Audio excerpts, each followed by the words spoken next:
যে স্পেনে ইসলামের বা মুসলমানদের পতনের পর আর এখন পর্যন্ত ইসলাম ফিরে আসেনি। এখনো বাই বর্ন কিছু মুসলিম স্পেনে বসবাস করে, কিন্তু সেভাবে ইসলামের চর্চা নাই। মুসলমানদের তৎকালীন বিশ্বের সবচেয়ে বড় মসজিদ কর্ডোভা মসজিদ, যা বর্তমান বিশ্বের তৃতীয় বৃহত্তম মসজিদ এবং যা বর্তমান বিশ্বের সবচেয়ে বড় ক্যাথিড্রাল বা গির্জা। তো মুসলমানদের সেই তৃতীয় বৃহত্তম মসজিদ গির্জা হিসেবে ব্যবহৃত হচ্ছে।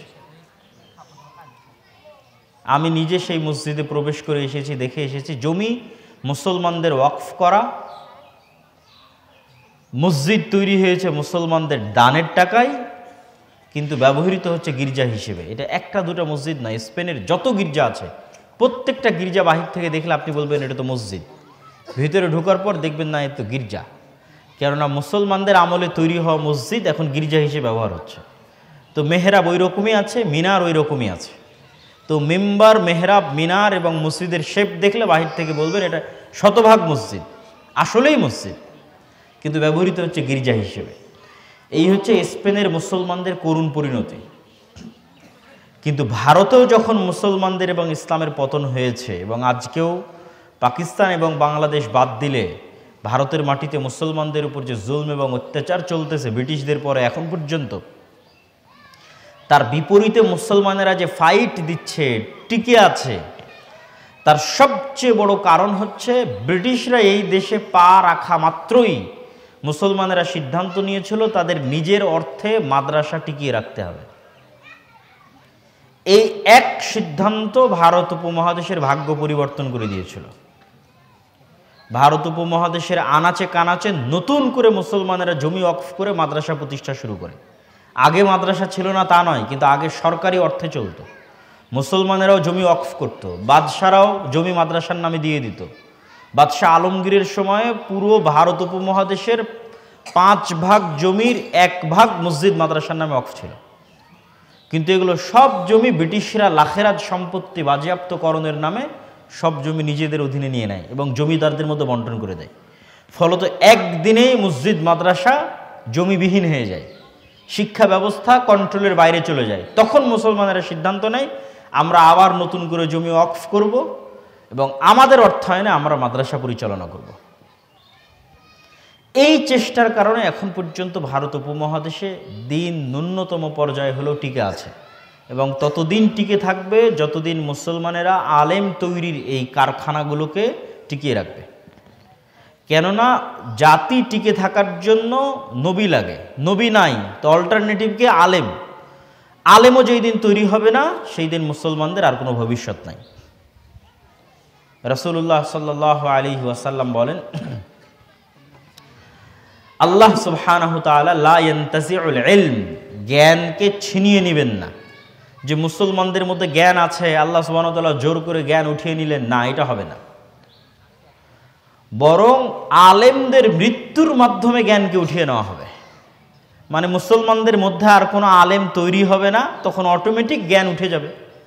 যেহেতু মুসলমানের সন্তানেরা আর মাদ্রাসায় পড়বে না, মুসলমানেরা আর মাদ্রাসা চালাবে না, তো বাই ডিফল্ট আর আলেম তৈরি হবে না, তো আল্লাহ জোর করে তো আর ইলম উঠিয়ে নিচ্ছে না।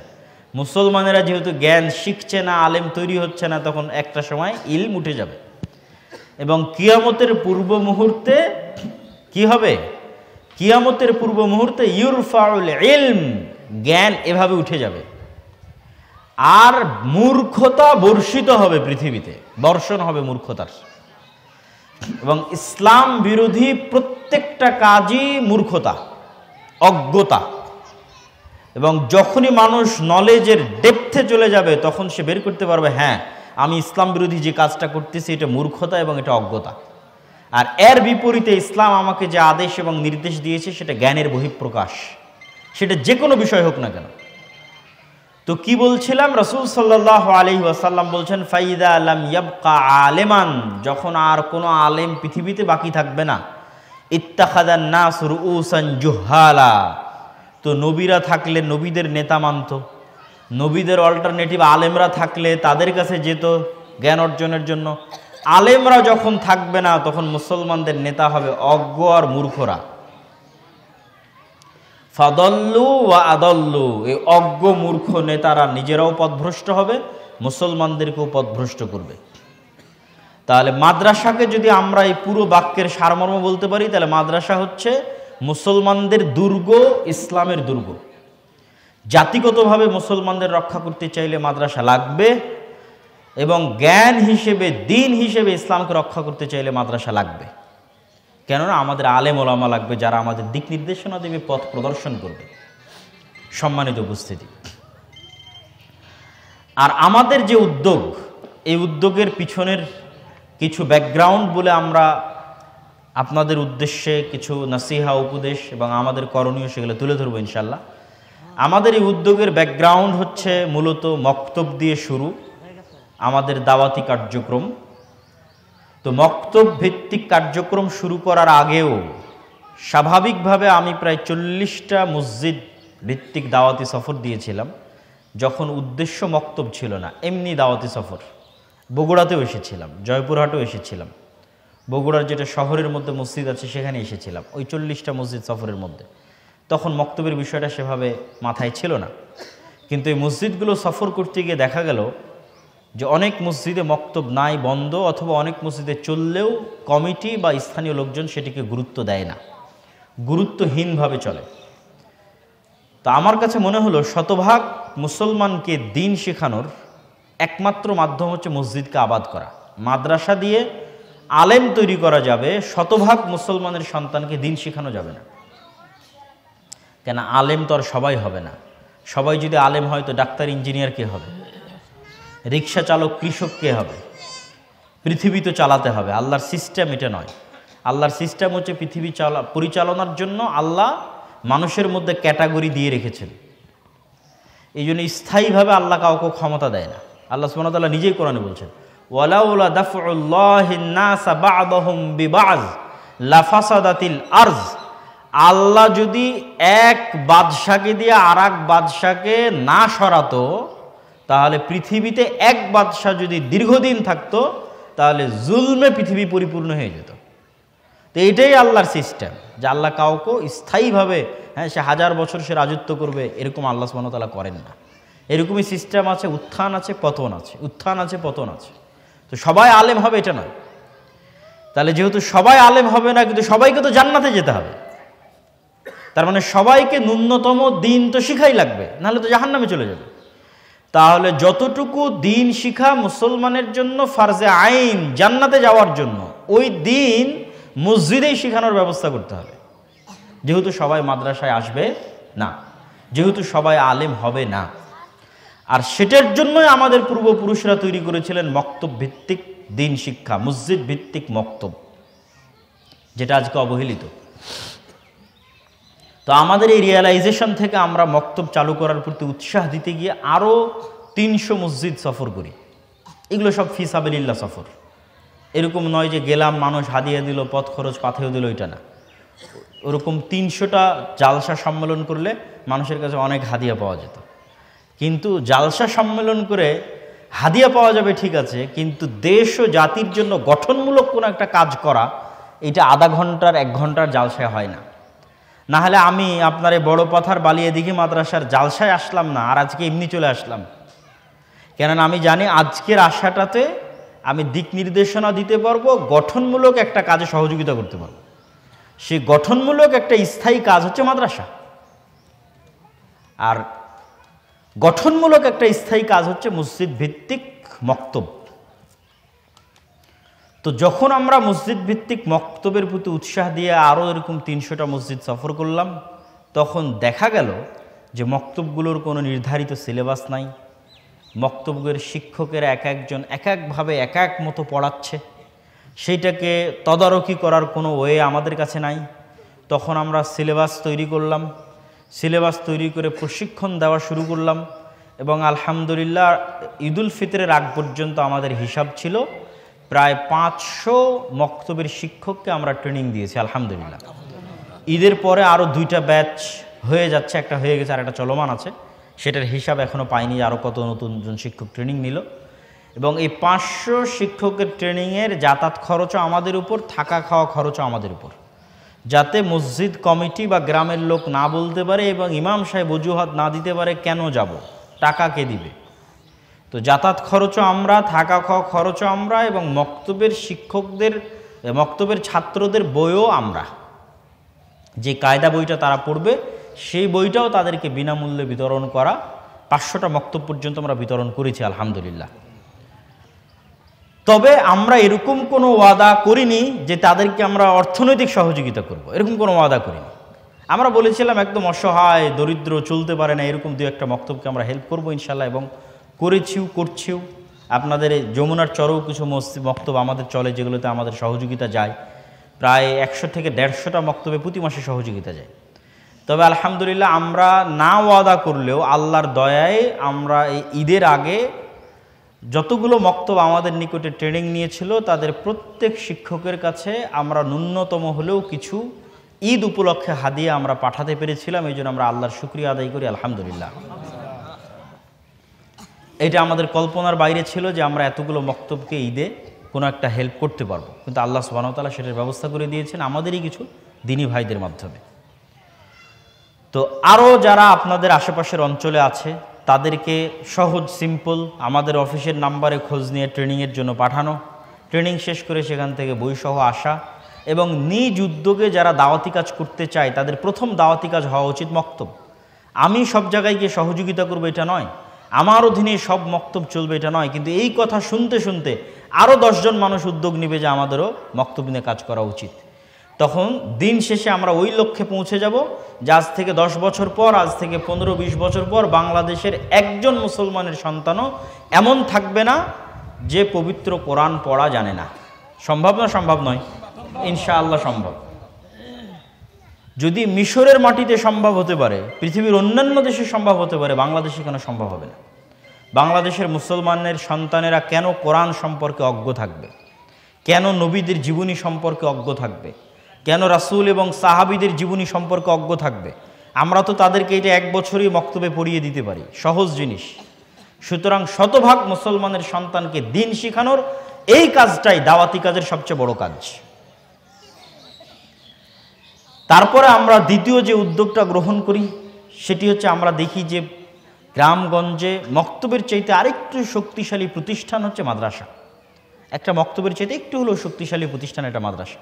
একটা মক্তবের পিছনে যতটা পাওয়ারফুল কমিটি আছে তার চেয়ে আরেকটু শক্তিশালী পাওয়ারফুল কমিটি মাদ্রাসার পিছনে আছে, কেন মাদ্রাসা বড় প্রতিষ্ঠান। তো প্রতিষ্ঠান জাতির ভবিষ্যৎ নির্ধারণ করে। এটা আমি আমার বহু বক্তব্য, বহু আলোচনায় তুলে ধরেছি যে প্রতিষ্ঠানের গুরুত্ব কতটুকু।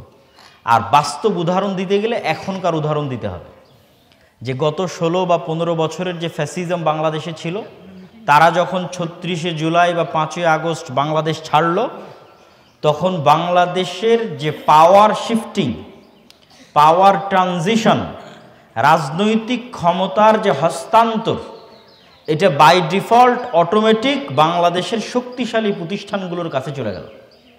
যেমন বাংলাদেশের সবচেয়ে শক্তিশালী প্রতিষ্ঠান হচ্ছে বাংলাদেশ আর্মি, বাংলাদেশ সেনাবাহিনী। মানে যখন গভর্নমেন্ট নাই তখন অটোমেটিক ক্ষমতার মালিক তারা। তারপরে আরও বড় বড় পাওয়ারফুল প্রতিষ্ঠান হচ্ছে ব্রাক, অধিকার, প্রথম আলো, ডেইলি স্টার। তাহলে অটোমেটিক তাদের কাছে ক্ষমতা চলে গেছে। কিন্তু পয়েন্ট শুড বি নোটেড, চিন্তা করার বিষয় হচ্ছে যে 36 দিনের এই লম্বা আন্দোলনে যেই মুসলমানেরা রাস্তাঘাটে পিপিলিকার মতো, পঙ্গপালের মতো লক্ষ লক্ষ কোটি কোটি ভোটার এবং দেশের নাগরিক যারা আন্দোলন করলো, এই সমস্ত মুসলমানদের প্রতিনিধিত্ব করার মতো না একটা মিডিয়া আছে, না এই মুসলমানদের প্রতিনিধিত্ব করার মতো একটা অর্থনৈতিক প্রতিষ্ঠান আছে, না এই মুসলমানদের প্রতিনিধিত্ব করার মতো কোনো সেক্টরে কোনো প্রতিষ্ঠান আছে? নাই। ফলত তাদের মাধ্যমে সরকার পতন হলেও ক্ষমতায়, ডিসিশন মেকিংয়ে তাদের কোনো রোল নাই। কেননা তাদের শক্তিশালী প্রতিষ্ঠান নাই। আপনি পঙ্গপালের মতো ভোটার দিয়ে কিচ্ছু হবে না, এইটা ইহুদিরা খুব ভালোভাবে জানে। এই জন্য তারা গুটি কয়েক হলেও ক্ষমতার কেন্দ্রবিন্দুতে তারা কেন? তারা প্রতিষ্ঠান তৈরিতে মনোযোগ দিয়েছে। প্রতিষ্ঠান অনেক শক্তিশালী, অনেক পাওয়ারফুল। কিভাবে প্রতিষ্ঠান শক্তিশালী পাওয়ারফুল হতে পারে সেটারও কিছু নমুনা আমি আজকের বক্তব্যে তুলে ধরবো ইনশাআল্লাহ। তার আগে সেই দৃষ্টিকোণ থেকে আমরা প্রতিষ্ঠানগুলোর দিকে মনোযোগ দিই, যেহেতু অলরেডি আমাদের একটি অন্যতম, বৃহত্তম এবং শ্রেষ্ঠতম প্রতিষ্ঠান আছে আল জামিয়া সালাফিয়া নামে, যার গুণাবলী এবং যার ভালো দিকগুলো তুলে ধরার অনেক কিছুই আছে, কিন্তু শর্টকাটে যা অন্য প্রতিষ্ঠানের নয় আমাদের আছে এরকম দু একটা বললেই মানুষের জন্য বুঝতে সুবিধা হবে। প্রথমত, আমরা বাংলাদেশ ইনভেস্টমেন্ট ডেভেলপমেন্ট অথরিটির পারমিশন নিয়ে, যে ইনভেস্টমেন্ট ডেভেলপমেন্ট অথরিটি কিছুদিন আগে ইনভেস্টমেন্ট সামিট করলো, বিদেশের বড় বড় বিনিয়োগকারীরা যেখানে এসেছিল, তাদের পারমিশন নিয়ে আমাদের জামিয়াতে শিক্ষা প্রতিষ্ঠানে 4-5 জন বিদেশি টিচার সবসময় থাকেন 24 ঘন্টা, উপমহাদেশের বাইরে। এইটা একটা ব্যতিক্রম দিক। তারা আমাদের সিলেবাস প্রণয়ন থেকে শুরু করে, শিক্ষার মানোন্নয়ন থেকে শুরু করে, যে মাসিক আল ইতিসাম আপনারা পড়েন, সেই মাসিক আল ইতিসামের ফতোয়া থেকে আমি জানি না এখানে আসে কিনা, আসে না আপু, যতবা যারা পান না তারা আজকেও নিতে পারেন, গাড়িতেও এসেছে এবং ওখানেও দেখতে পাচ্ছি কিছু ভাই রেখেছে মনে হচ্ছে, নেওয়ার চেষ্টা করবেন। আমার নিয়মিত লেখনী মাসিক আল ইতিসামে যায়, গতানুগতিক সমকালীন যত বিষয় আছে সব বিষয়ের লেখনী মাসিক আল ইতিসামে থাকে। তো বিষয় কি ছিল? বিষয় হচ্ছে যে 2 নম্বর পয়েন্ট হচ্ছে সৌদি আরব এবং আরব বিশ্বের অন্যান্য দেশের মদিনা ইসলামী বিশ্ববিদ্যালয় সহ বিভিন্ন বড় বড় বিশ্ববিদ্যালয়ের শিক্ষকেরা সবসময় এখানে আসতে থাকে। গত 1 বছরে 12 জনের অধিক বিদেশি শিক্ষক, যেগুলো সৌদি আরব এবং মদিনা ইসলামী বিশ্ববিদ্যালয়ের জামিয়া সালাফিয়াতে দার্স দিয়েছেন। কেউ 4 মাস, কেউ 1 মাস, কেউ 1 সপ্তাহ। রমজানে একজন পুরো 1 মাস ব্যাপী দার্স দিয়ে গেছেন। রমজানের পরে এই কিছুদিন আগে, 2-3 দিন আগে একজন 3 দিন দার্স দিয়ে গেলেন। আমাদের এই সফর শুরু করা অবস্থাতেই তারা এসেছিলেন। তো এই ব্যতিক্রম দিকটা আপনি জামিয়া সালাফিয়াতে পাবেন এবং তাদের কারণে জামিয়া সালাফিয়ার শিক্ষার মানের পরিবেশ আমূল পরিবর্তন হয়ে গেছে। এখন অ্যারাবিয়ান টিচাররা আসলে বলে যে অন্য প্রতিষ্ঠানে গেলে বক্তব্য দেওয়ার পর অনুবাদ করার জন্য অনুবাদক লাগে, কিন্তু জামিয়া সালাফিয়ার ছাত্রদের সামনে আর আরবিতে দার্স দিলে আর অনুবাদক লাগে না। কেন? জামিয়া সালাফিয়ার ছাত্ররা অ্যারাবিয়ান টিচারদের কাছ থেকে এত বেশি দার্স শুনেছে এবং তারা আরবি বলতে এবং শুনে বুঝতে এতটা ফ্লুয়েন্ট যে আর মুতারজিম বা অনুবাদক লাগে না। এখন তারা সরাসরি ছাত্রদের দার্স দেয়, ছাত্ররাও সরাসরি আরবিতে প্রশ্ন করে। যেটা আমরা ঘোষণা দিয়েছিলাম যে আমরা চাই মদিনা ইসলামী বিশ্ববিদ্যালয়ের অল্টারনেটিভকে বাংলাদেশের মাটিতে প্রতিষ্ঠা করতে, এটা আমাদের স্বপ্ন। আর স্বপ্ন পূরণের চেষ্টা করব আমরা, তৌফিক দিবে কে? আল্লাহ সুবহানাহু ওয়া তাআলা। আমরা চাই যে এই দেশে জ্ঞানের একটা হাব তৈরি হোক, এবং আমরা যেমন দিনের জ্ঞানের হাব তৈরি করার চেষ্টা করছি, ডক্টর ইউনূসেরও উচিত এই দেশে দুনিয়াবি জ্ঞানের হাব তৈরি করার চেষ্টা করা। যেমন ভারতের বেঙ্গালোরে টেকনোলজি এবং সায়েন্সের উপর বড় বড় কোম্পানিগুলো তাদের হাব তৈরি করে রেখেছে। আপনি বলতে পারেন আমেরিকার সেকেন্ড সিলিকন ভ্যালি ভারত উপমহাদেশে হচ্ছে বেঙ্গালোর, কিন্তু বাংলাদেশ কিন্তু সেই জায়গায় অনেক পিছিয়ে। আমাদের সন্তানেরা টেকনোলজি এবং সায়েন্সের যে নলেজ, সেই নলেজের দিক থেকে অনেক অনেক পিছিয়ে, অথচ এটাই কিন্তু পৃথিবী। এআই, চ্যাট জিপিটি, এগুলো হচ্ছে মানুষের কাজকে এখন সহজ করে দিয়েছে। এমন কিছু নাই যা তারা করতে পারে না, কিন্তু সেটার থেকে আমাদের পিছিয়ে থাকা মানে আমরা সব কিছু থেকে পিছিয়ে থাকছি। তো আমরা চেষ্টা করছি দিনের ক্ষেত্রে আমরা এই বাংলাদেশের মাটিকে একটি জ্ঞানের কেন্দ্রে পরিণত করব। তার চেষ্টার একটি অংশ জামিয়া সালাফিয়া, তার চেষ্টার দ্বিতীয় অংশ হচ্ছে জামিয়া সালাফিয়ার সাথে এই সারা বাংলাদেশের ছড়িয়ে ছিটিয়ে থাকা গ্রামগঞ্জের শিক্ষা প্রতিষ্ঠানগুলোরও শিক্ষার মান বাড়ানোর চেষ্টা করা। আমাদের শিক্ষক দিয়ে ওই সমস্ত প্রতিষ্ঠানের শিক্ষকদের ট্রেনিং দেওয়ানো, আমাদের সিলেবাসে তাদের পাঠ প্রদানের ব্যবস্থা, মাঝে মধ্যে ফাইনাল পরীক্ষা, কোনো একটা স্টেজে গিয়ে ফাইনাল পরীক্ষা আয়োজনের ব্যবস্থা করা, তাদেরকে আমাদের প্রতিষ্ঠানে সরাসরি অধ্যয়নের সুযোগ দেওয়া, মাঝে মধ্যে ছাত্রদের বিভিন্ন কোর্সের বিনামূল্যে আয়োজন করা। এরকম অসংখ্য প্ল্যান এবং পরিকল্পনা নিয়ে আমরা সামনে আগাচ্ছি, যাতে জামিয়া সালাফিয়ার পাশাপাশি গ্রামগঞ্জের ছড়িয়ে ছিটিয়ে থাকা এই প্রতিষ্ঠানগুলো মানের দিক থেকে উন্নত হতে পারে। আর পরের যে বিষয় সেটি হচ্ছে অর্থনৈতিক সহযোগিতার বিষয়ে আমাদের কোনো ওয়াদা নয়, তবে চেষ্টা যে করব না তা কিন্তু নয়। যেমন মক্তবের জন্য আমরা সবসময় চেষ্টা করি, যতগুলো প্রতিষ্ঠান আমাদের সাথে অধিভুক্ত হবে আমাদের সৎ নিয়ত থাকবে আন্তরিক নিয়ত থাকবে যে এই সমস্ত প্রতিষ্ঠানগুলোকে অর্থনৈতিকভাবে সহযোগিতা করার জন্য আমরা চেষ্টা করব। তৌফিক দেওয়ার মালিককে আল্লাহ সুবহানাহু ওয়া তাআলা। আমরা কোনো সময় কল্পনাই করিনি যে 500টা মক্তবকে আমরা রমজানে কোনো সহযোগিতা দিতে পারবো। আল্লাহ ব্যবস্থা করে দিয়েছে। তো আমরা যদি চেষ্টা করি আল্লাহ সুবহানাহু ওয়া তাআলা ব্যবস্থা করেও দিতে পারে, আর তার রহমত এবং দয়ার অভাব নাই।